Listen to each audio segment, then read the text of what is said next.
देखो यार, अगर तुम लोग WWE पर बेथ फिनिक्स के फैन हो तो ये वीडियो तुम्हारे लिए होने वाली है, क्योंकि गाइज एज के AEW को ज्वाइन करने के बाद अब बेथ फिनिक्स के AEW को ज्वाइन करने को लेकर बड़ी अपडेट आ चुकी है। AEW में क्रिस जेरिको के ROH वर्ल्ड टाइटल के ओरिजिनल प्लान को लेकर जेरिको ने काफी बड़ा खुलासा कर दिया है। NXT के AEW को बीट करने के बाद टोनी खान ने जॉन सीना, अंडरटेकर और शॉन माइकल को लेकर सोशल मीडिया पर बहुत ही बड़ी कंट्रोवर्सी कर दी गई। AEW में रे फिनिक्स के टाइटल के हारने के रियल रीजन को लेकर बैक स्टेज से काफी बड़ी अपडेट आ रही है। तो गाइज वहीं WWE के ऑफिशियल्स के CM पंक में इंटरेस्टेड ना होने के बाद भी WWE CM पंक को क्यों वापस लाने वाली है, इसको लेकर एक और बड़ी अपडेट आ चुकी है। तो गाइज चलिए बिना किसी देरी के शुरू करते हैं इस वीडियो को। और गाइज सबसे पहले बात करेंगे AEW और NXT की। वेल गाइज ये बात तो हम सभी लोगों को मालूम है, इस हफ्ते AEW और NXT के head to head rating war के अंदर WWE के NXT ने AEW को नीट एंड क्लियर बीट कर दिया था,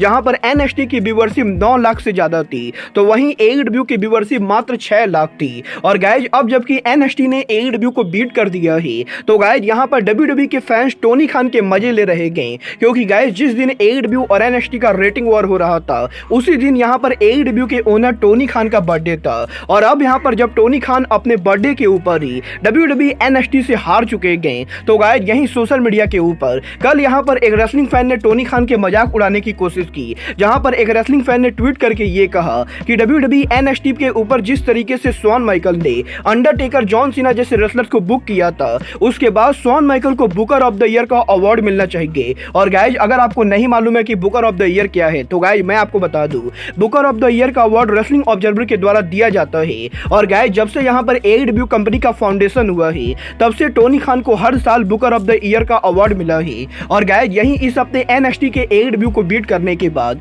जब एक रेसलिंग फैन ने सोशल मीडिया पर आकर ये कहा कि शॉन माइकल को इस हफ्ते बुकर ऑफ द ईयर का अवार्ड मिलना चाहिए, तो गाइस टोनी खान को ये बात बिल्कुल ही बढ़िया नहीं लगी, जिसके बाद कि टोनी खान उस फैन को रिप्लाई करते हुए ये कहते गए कि शॉन माइकल को कभी भी वो अवार्ड नहीं मिलने वाला है, क्योंकि जिस तरीके से टोनी खान ने AEW के शो को बुक किया था, उसके बाद वो अवार्ड तो AEW कंपनी को मिलेगा। और गाइस यही टोनी खान के इस ट्वीट के बाद अब टोनी खान ने शॉन माइकल को लेकर बड़ी कंट्रोवर्सी कर दी, जिसके बाद कि WWE के काफी सारे फैंस ने सोशल मीडिया पर आकर टोनी खान को गाली दिया। बट गाइस टोनी खान तो टोनी खान ने, टोनी खान के इस कंट्रोवर्सी के बाद अब यहां पर टोनी खान ने जॉन सीना और अंडरटेकर के नेम को यूज करके सोशल मीडिया पर एक और बड़ी कंट्रोवर्सी की, जहां पर टोनी खान सोशल मीडिया पर ट्वीट करके ये कहते गए कि जॉन सीना और अंडरटेकर पिछले 20 साल से WWE में काम कर रहे गए। बट गाइस यहां पर WWE हिस्ट्री के अंदर कभी भी जॉन सीना और अंडरटेकर ने WWE के किसी ऐसे शो पर काम नहीं किया है जिस शो की व्यूअरशिप 1 मिलियन से नीचे हो। और गाइस बेसिकली यहां पर टोनी खान अंडरटेकर और जॉन सीना का मजाक उड़ाते हुए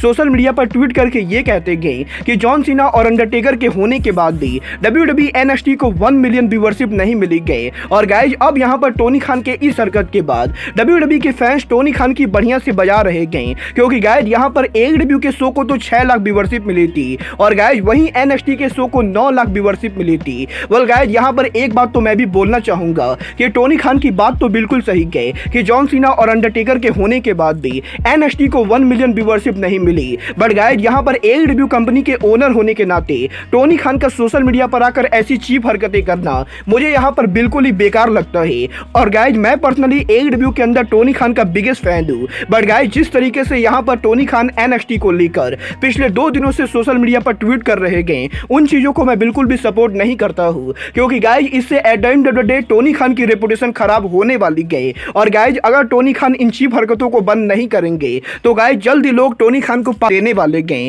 वेल गाइस आप लोग टोनी खान के इन हरकतों को सपोर्ट करते हो या नहीं, आप लोग मुझे कमेंट करके बताइए।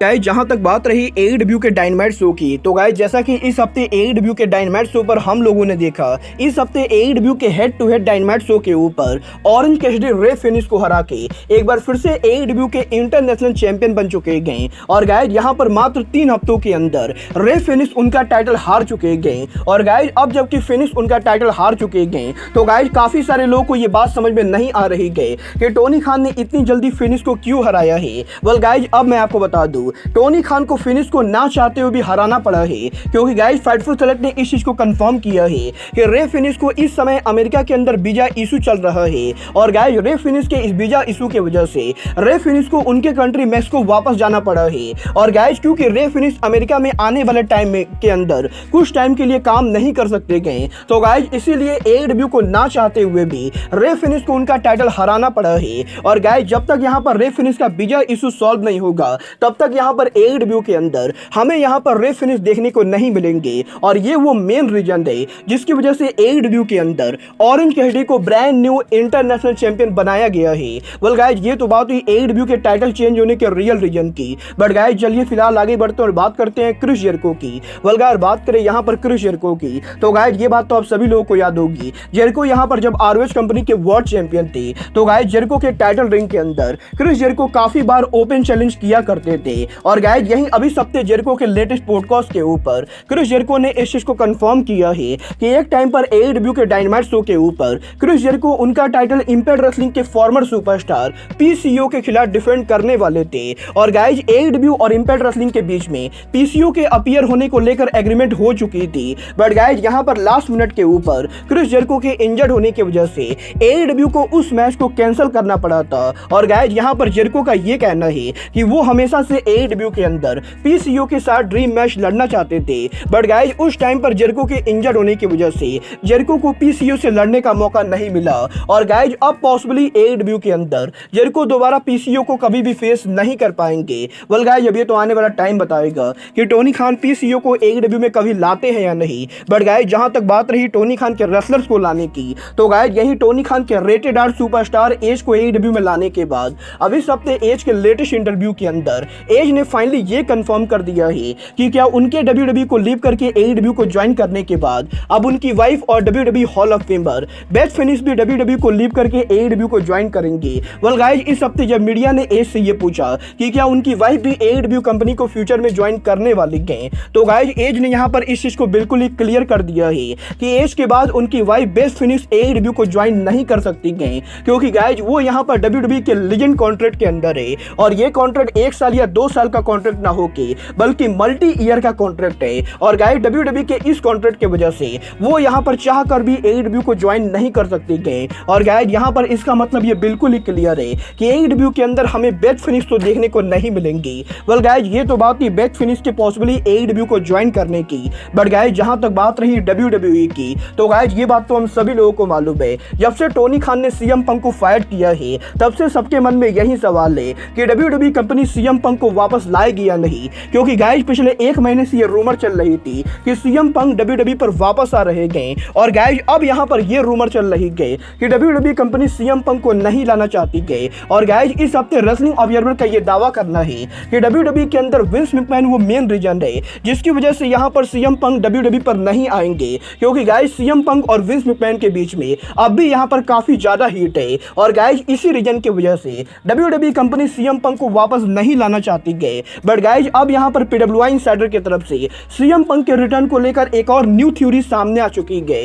वेल गाइस इस हफ्ते पीडब्ल्यूआई इनसाइडर का ये कहना है कि डेफिनेटली यहां पर डब्ल्यूडब्ल्यूई के अंदर विंस मैकमैन और सीएम पंक के बीच में काफी हीट है। बट गाइस अब क्योंकि इन्वेंटर्स ने डब्ल्यूडब्ल्यूई कंपनी को बाय कर लिया है और गाइस डब्ल्यूडब्ल्यूई के अंदर विंस मैकमैन को हटा के ट्रिपल एच को पूरी तरह से इंचार्ज बना दिया गया है, तो गाइस अब यहां पर सीएम पंक के रिटर्न होने के बढ़िया चांसेस है, क्योंकि गाइस यहां पर पीडब्ल्यूआई इनसाइडर का ये कहना है कि कोडी रोड्स के भी डब्ल्यूडब्ल्यूई पर आने से पहले कोडी ने एडब्ल्यू के अंदर डब्ल्यूडब्ल्यूई कंपनी को काफी बार मॉक किया था। और गाइस यहां पर जब डब्ल्यूडब्ल्यूई कंपनी कोडी को ला सकती है तो गाइस सीएम पंक तो कोडी के मुकाबले बहुत ही बड़े ड्रॉ है। और गाइस यहां पर पीडब्ल्यूआई इनसाइडर का ये दावा करना है कि क्योंकि डब्ल्यूडब्ल्यूई कंपनी को इन्वेंटर्स ओन करते गए तो गाइस इन्वेंटर्स सीएम पंक को 100% लाएंगे, क्योंकि गाइस यहां पर इन्वेंटर्स के डब्ल्यूडब्ल्यूई को $9 बिलियन में खरीद लेने के बाद अब यहां पर इन्वेंटर्स ज्यादा से ज्यादा पैसा कमाने चाहते गए। और गाइस ये बात हर किसी को मालूम है कि सीएम पंक जहां भी जाते गए वो कंपनी मोटे पैसे कमाती गए। और गाइस यहां पर पॉसिबली इन्वेंटर्स की वजह से डब्ल्यूडब्ल्यूई कंपनी के ना चाहने के बाद भी